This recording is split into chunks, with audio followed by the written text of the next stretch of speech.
தங்க வயலை பாதுகாப்போம் என்ற முழக்கத்துடன் ஓராண்டை கடந்துள்ள சேவ் கேஜிஎஃப் இயக்கத்தினர் அதன் தலைவர் வழக்கறிஞர் ஜோதிபாசு தலைமையில் பொது மக்களுக்கு புத்தாண்டு வாழ்த்துக்களை கூறியதோடு இயக்கத்தின் எதிர்கால செயல் திட்டங்களை எடுத்துக் கூறினர்.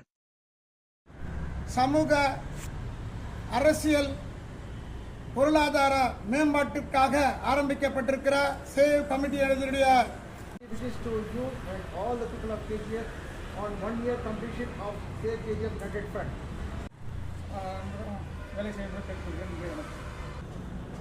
வருகின்ற 2026 ஆங்கில புத்தாண்டு நல்வாழ்த்துக்களை தெரிவித்துக் கொள்கின்றோம்.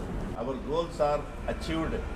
என்னுடைய புத்தாண்டு நல்வாழ்த்துக்கள் வாழ்த்து தெரிவித்தார். இந்த சேவ் கமிட்டியுடைய வளர்ச்சியை மென்மேலும் நம்ம உயர்த்த வேண்டும் என்பது வணக்கத்தை தெரிவித்துக் கொண்டு இந்த சேவ் கமிட்டிக்கு என்னுடைய ஃபுல் சப்போர்ட் நான் இனிமேல்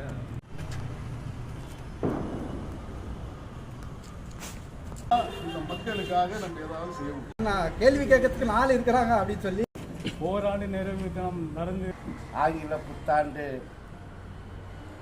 நல்வாழ்த்துக்களையும் ಸೇವ್ ಯುನೈಟೆಡ್ ಫ್ರಂಟ್ KGF ರಕ್ಷಣೆ ಮಾಡೋಣ, ರಕ್ಷಿಸೋಣ ಈ ಐಕ್ಯತಾ ಸಮಿತಿಗೆ ಮೊದಲು ಅಭಿನಂದನೆ ಸಲ್ಲಿಸಿ.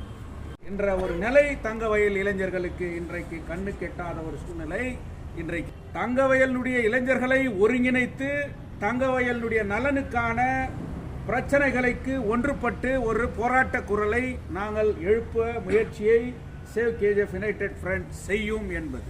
அதே நேரத்திலே கோலார் மாவட்டத்தினுடைய MP மல்லேஷ் பாபு அவர்களுக்கு இந்த 2026 எங்களுடைய சேவ் கேஜிஎஃப் யுனைடெட் ஃப்ரண்டினுடைய அமைப்பின் சார்பாக நான் வாழ்த்து சொல்ல நினைக்கின்றேன்.